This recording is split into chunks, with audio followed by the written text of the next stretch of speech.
Donc, rebonjour. Comme je l'ai dit plus tôt, aujourd'hui, nous sommes avec une étudiante à la maîtrise en sciences infirmières à l'Université de Montréal qui va nous parler justement de son expérience étudiante à l'UDM. Nous sommes aussi en compagnie de deux professionnels qui répondront à certaines de vos questions aujourd'hui. Donc, chers invités, je vous invite à vous présenter tout de suite. Bonjour tout le monde. Oui, moi, c'est Sophie Sergerie-Richard. Donc, je suis étudiante à la maîtrise en sciences infirmières, le volet expertise clinique. J'ai choisi le volet mémoire. Donc, je suis actuellement inscrite au statut de rédaction de ce dit mémoire. Bonjour à tous. Bonjour, je suis Mélina Royal, responsable de la gestion des études au cycle supérieur. Donc, je m'occupe de vous, de votre admission jusqu'à la diplomation. Bonjour, je m'appelle Caroline Arbour, je suis professeure adjointe à la Faculté des sciences infirmières de l'Université de Montréal et je supervise actuellement 5 étudiants à la maîtrise dans différentes orientations et programmes. Euh, et voilà. Donc, merci beaucoup à chacune d'entre vous d'être ici aujourd'hui.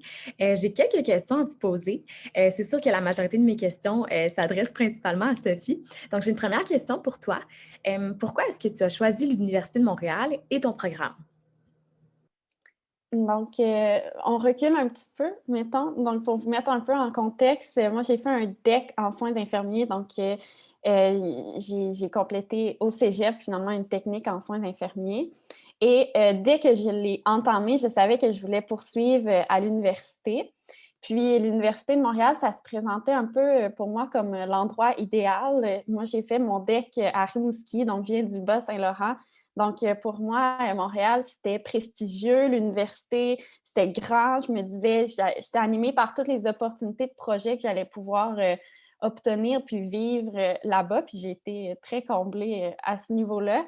Et puis, j'ai décidé de faire mon bac à l'université. Puis par la suite, tout de suite après, en fait, je me suis dit, ah, ben, il me semble que j'ai pas le choix de continuer. Puis pour moi, il n'y avait pas d'autre option que la faculté. Encore une fois, je voulais rester au même endroit pour vous dire à quel point j'ai apprécié mon expérience au bac. Donc, ça faisait du sens pour moi de poursuivre également à la maîtrise au sein de la même faculté.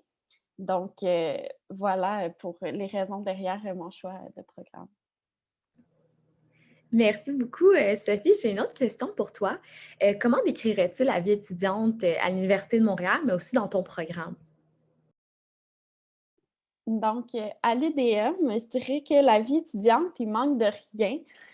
Honnêtement, même actuellement, là, en pleine pandémie, c'est assez impressionnant tout ce qui est déployé pour la communauté étudiante. Les services aux étudiants là, de l'université, je pourrais déposer le lien, vous irez jeter un coup d'œil, c'est assez impressionnant. Le mot réinventer, c'est utilisé à plusieurs sauces actuellement, mais je dirais ils se sont vraiment réinventés. On a accès à des films en ligne, on a accès à des soirées comiques là, avec des humoristes qui sont très connus, qui sont assez chevronnés, je dirais, au Québec. Il y a des activités sportives virtuelles, des activités de méditation, de relaxation. Donc, on ne peut pas s'ennuyer. Puis, je dirais que même si on s'ennuie, parce que ça me tient aussi à cœur, je dirais, le côté santé mentale de mes collègues étudiants, ben, on voit qu'il y a énormément de trucs qui sont déployés pour briser l'isolement, pour optimiser les liens sociaux actuellement, alors que c'est quand même très difficile, là, disons-le. Il y a plein de ressources de soutien sur le plan psychologique, académique, là, etc. Merci beaucoup, Sophie. J'ai une autre question encore pour toi. Est-ce que tu juges que l'intégration est facile?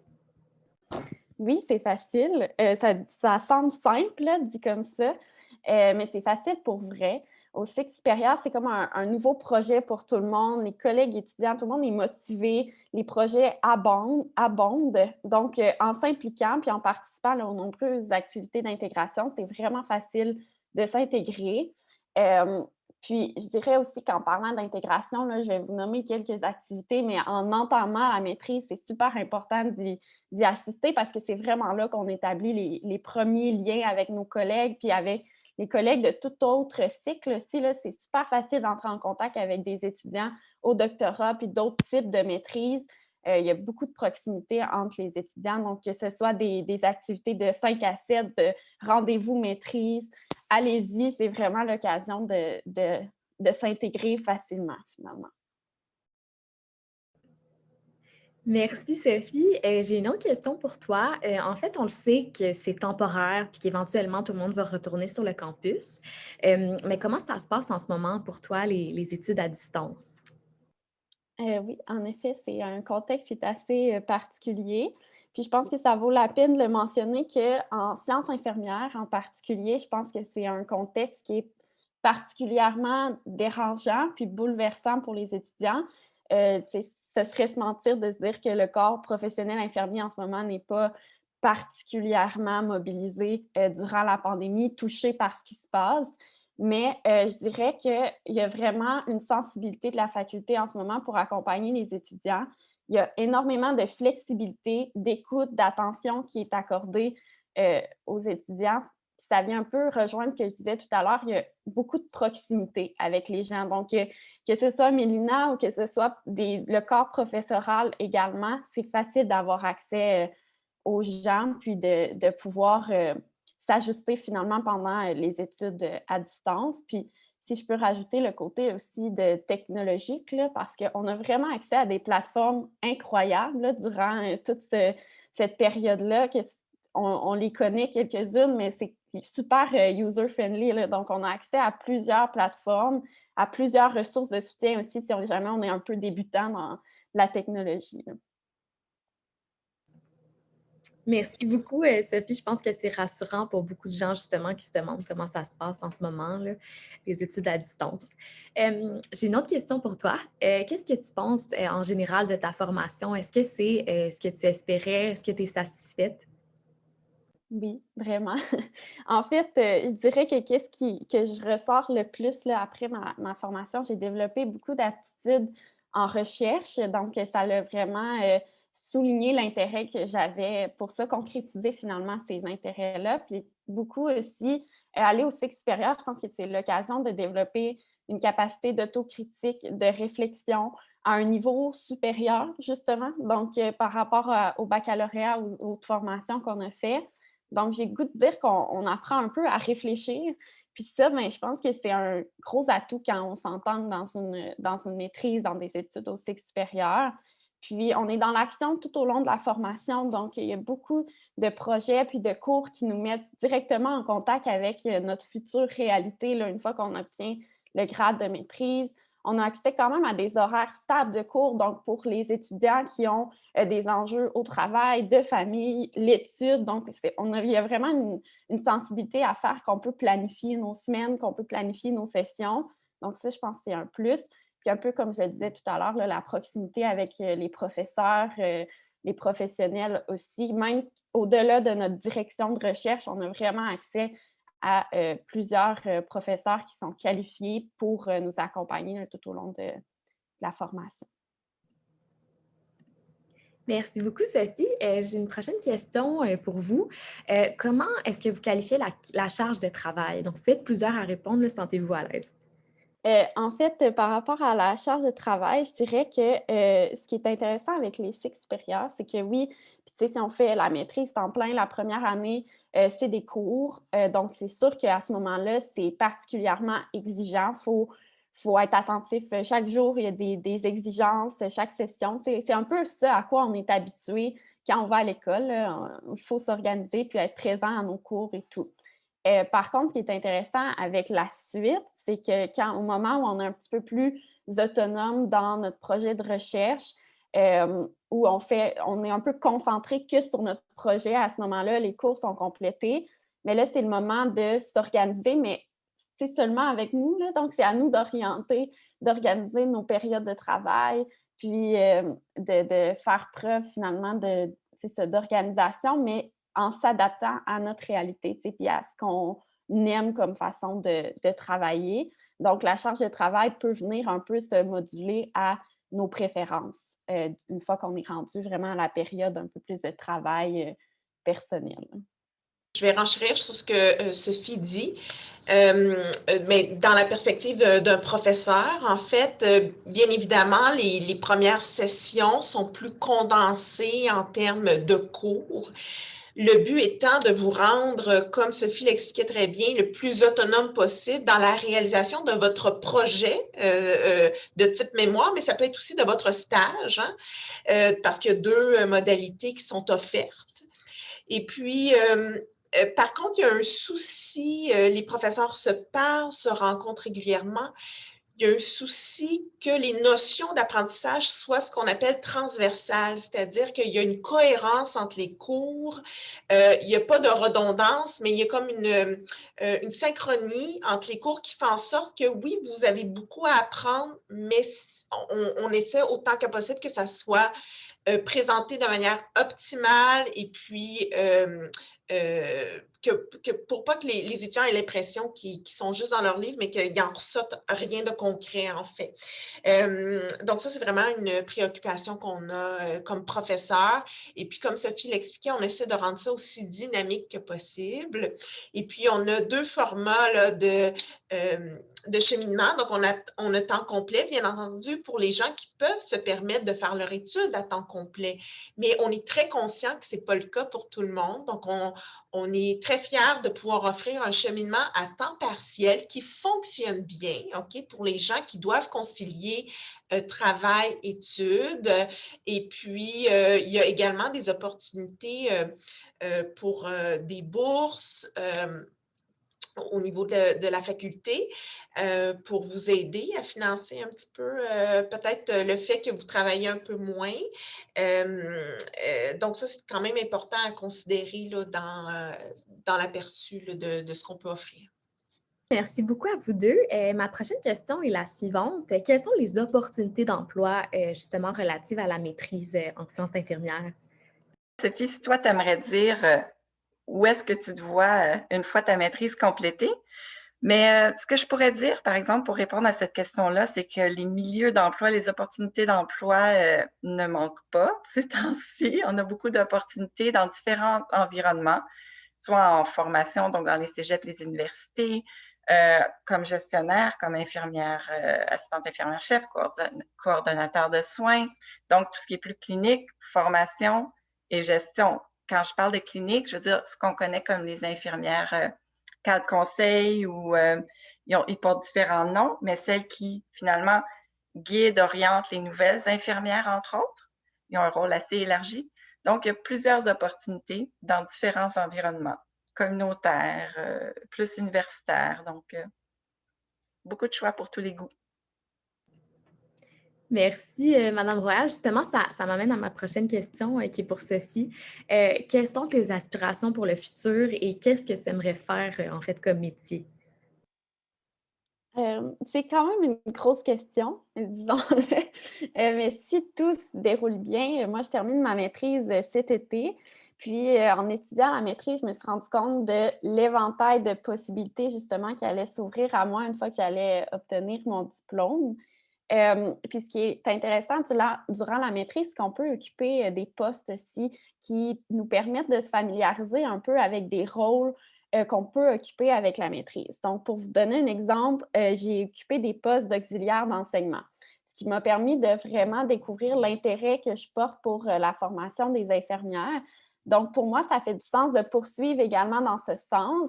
Puis, justement, un des postes qui, une fois qu'on a une maîtrise, c'est d'être chargé de cours à l'université. Donc, puis on peut, au départ, c'est sûr qu'on a une carrière à forger par rapport à ça. Donc, des fois, c'est pas tout de suite les cours qu'on veut absolument enseigner, qu'on enseigne, mais reste qu'il y a façon de faire sa place aussi dans ce milieu-là. Sinon, ben, j'ai aussi occupé un poste d'auxiliaire de recherche. Donc, ça c'est venu aussi concrétiser mon intérêt pour la recherche.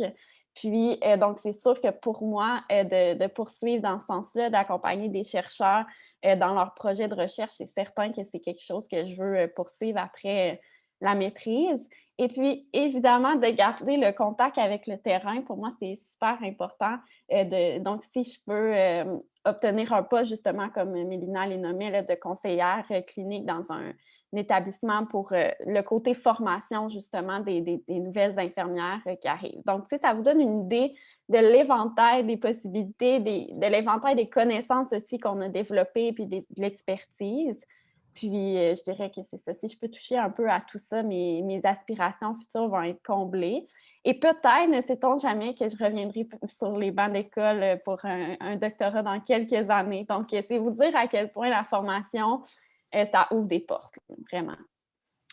Je dirais aussi, je rajouterais à ce que Sophie et Mélina ont bien parlé des rôles peut-être un peu plus conventionnels, c'est-à-dire l'enseignement, infirmière conseil, etc., recherche.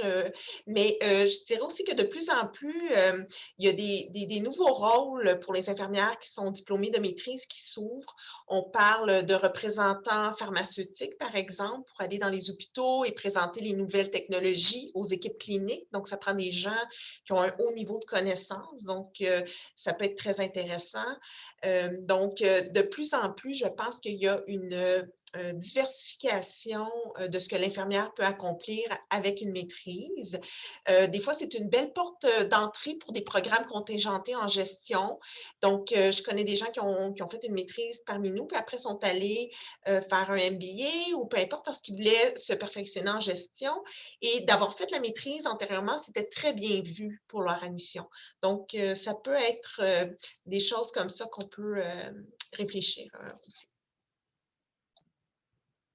Merci beaucoup pour vos réponses complètes. J'ai une autre question pour vous. En fait, je pense que les gens doivent peut-être se demander ça aussi, là. Est-ce qu'il y a des cours qui sont donnés le soir ou ils sont tous donnés le jour? Les cours offerts par la faculté sont offerts le jour majoritairement. Parce que les étudiants ont le choix de certains cours, donc ils ont droit à certains cours à option ou au choix. Là, ils peuvent aller piger un petit peu plus ailleurs. Ça peut arriver qu'il y ait des cours du soir, mais on part avec l'idée qu'on va étudier 2 jours. Merci beaucoup. On avait une autre question, en fait, qui nous venait d'un inscrit à l'événement, qui se demandait quel programme choisir pour enseigner. Je vous dirais qu'évidemment, on a une option formation et intervention pour ceux qui veulent faire un petit stage aussi en plus du mémoire. Toutefois, si vous choisissez expertise clinique, gestion de proximité, puis qu'éventuellement, vous avez le coup de foudre pour la formation, les portes ne sont pas fermées. Vous pourrez aller enseigner au cégep ou à l'université, pas de souci. C'est pas une prison. Votre choix de programme vous ouvre toutes les portes, peu importe le programme. Excellent, c'est bon à savoir. Merci beaucoup. J'ai une autre question, en fait, pour Sophie. Euh, Parce que plus tôt, en fait, on a parlé de la charge de travail et de la conciliation travail-études. Pour toi, à quoi est-ce que ça ressemblait? Est-ce que tu peux nous donner un approximatif des heures que tu accordais, disons, à tes études et le nombre d'heures que tu travaillais justement là, sur le côté? Oui, pour vous donner une idée, en fait, moi, j'avais commencé la maîtrise, je travaillais une fin de semaine sur 2 à l'hôpital. Donc, à ce moment-là, j'aurais pas fait plus, honnêtement. Puis quand je repense à mes collègues aussi, c'est vraiment le cursus classique, là, d'un étudiant à temps plein à la maîtrise, c'est vraiment une fin de semaine sur 2. Par contre, j'avais aussi des collègues, puis ça me permet de mentionner aussi que si jamais vous vous inscrivez à temps partiel, puis vous êtes un peu inquiet de perdre contact finalement avec les gens avec qui vous avez commencé la maîtrise, qui eux sont à temps plein. On suit quand même, ça c'est ce qui est intéressant à la faculté. Oui, il y a beaucoup de monde, mais pas tant que ça à la maîtrise. Donc, même ceux à temps partiel, finalement, on continue de garder contact avec eux, même s'ils sont pas rendus au même moment finalement dans leur formation. Mais eux, c'est sûr qu'ils travaillaient plus. Je ne pourrais pas te dire exactement combien d'heures ils faisaient, là, mais c'est un temps partiel au travail puis un temps partiel à l'école. Puis c'est sûr qu'il y a des moments dans la session où c'est un petit peu plus exigeant, puis là, on se dit: «Il me semble que je ne travaillerai pas en fin de semaine», mais je pense que c'est un plus aussi de travailler en même temps puis d'un peu mettre en pratique ce qu'on apprend. Puis, par la suite, sinon, ben, comme là, je travaille plus dans le volet justement des postes d'auxiliaire de recherche puis d'enseignement. Donc, il y a ça aussi que c'est important oui, si ça vous intéresse de postuler sur des postes comme ça, mais calculez vos heures, pensez quand même à ça. Il ne faut pas que ça empiète sur votre propre projet. C'est super enrichissant, mais pas au détriment de vos propres études. Donc, il y a ça aussi que c'est important de réfléchir. peut-être attendre, tu sais, la première session, regarder un peu comment ça se déroule. Puis à la deuxième, bien là, vous pourrez ajuster, bien, je pense que je suis capable de faire tant d'heures dans telle chose, puis tant d'heures dans d'autres choses. Ça vaut la peine de s'asseoir puis de calculer nos heures comme il faut. Mais ça varie un peu d'un étudiant à l'autre, je dirais quand même. Je pourrais peut-être ajouter que à la maîtrise, on a en fait 2 statuts, temps complet ou demi-temps. Donc, ça veut dire qu'à temps complet, on fait 3-4 cours plus un séminaire. À demi-temps, on fait 2 cours plus un séminaire à chaque session. Si jamais ça, c'est un trop gros engagement, ça pourrait arriver. On a des micro-programmes qui nous permettent de commencer à temps partiel, donc un cours par session plus tranquillement, puis éventuellement, on transfère des crédits vers la maîtrise. Donc ça, c'est à considérer aussi. Il ne faudrait pas écarter votre projet de maîtrise parce qu'en ce moment, vous n'êtes pas tout à fait suffisamment disponible. Oui, puis pour rebondir là-dessus sur les micro-programmes, moi, c'est pas ce que j'ai fait, mais j'ai beaucoup de collègues qui ont fait ce genre de cheminement-là.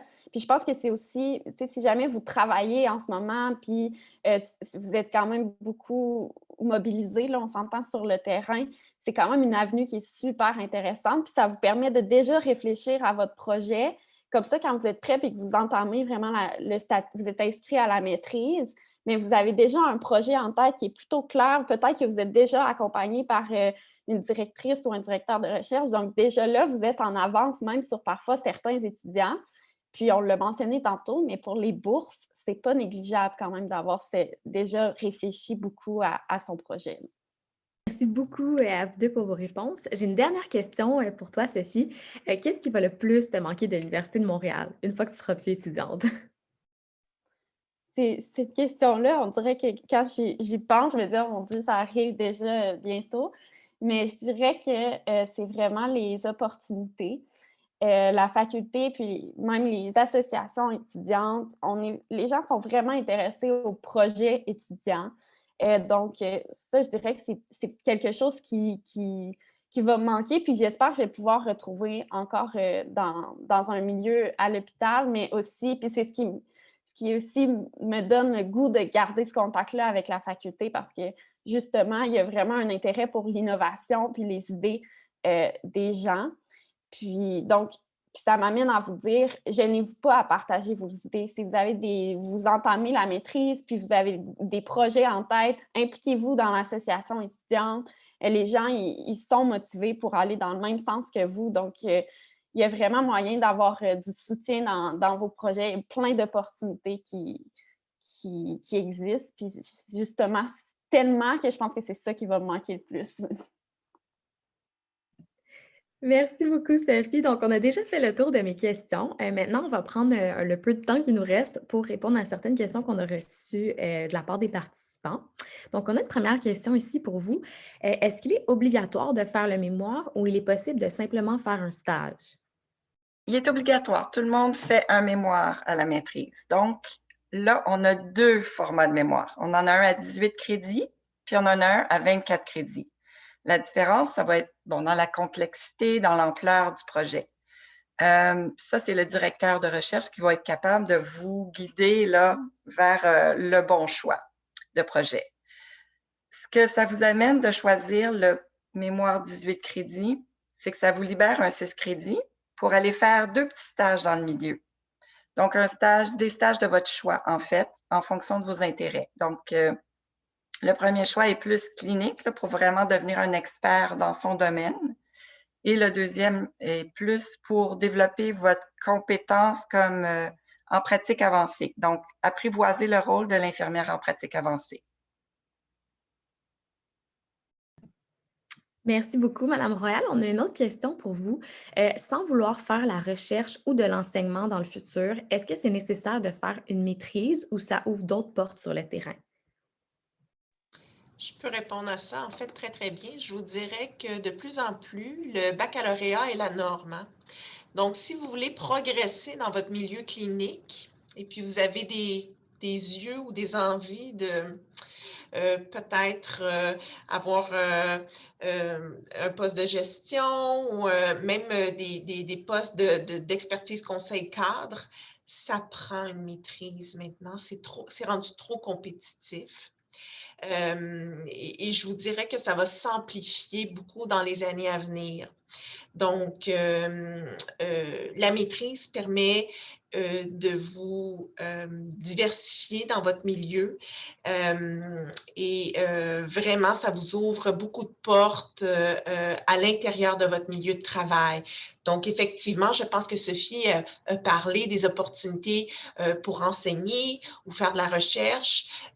Puis, c'est vrai que ce n'est pas tout le monde que ça intéresse. Mais néanmoins, la maîtrise à elle seule, juste pour progresser au sein d'une organisation de soins de santé, ça vaut vraiment la peine. Dites-vous que quand vous faites une maîtrise, là, vous faites un cadeau à vous-même. C'est un cadeau pour avoir la liberté, la flexibilité d'évoluer dans votre milieu vraiment là, comme vous le voulez. OK? Vous n'avez pas de contraintes quand vous avez une maîtrise, là, ou à peu près pas. Là. Je ne vous dis pas que vous allez devenir DG de l'hôpital le lendemain, là, mais ce que je veux dire, c'est que quand même, vous vous offrez la possibilité, si un jour vous n'êtes pas heureux dans votre milieu, dans votre unité, dans votre rôle, vous avez les outils pour appliquer sur des postes différents. Donc, c'est un beau cadeau que vous pouvez vous faire, ça. Merci beaucoup. Je vais peut-être prendre encore une ou deux dernières questions.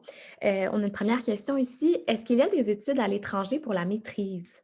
Avec notre nouvelle maîtrise qu'on a implantée cette année, on a un profil international. C'est sûr que dans le contexte, on n'en a pas profité beaucoup, mais éventuellement, oui.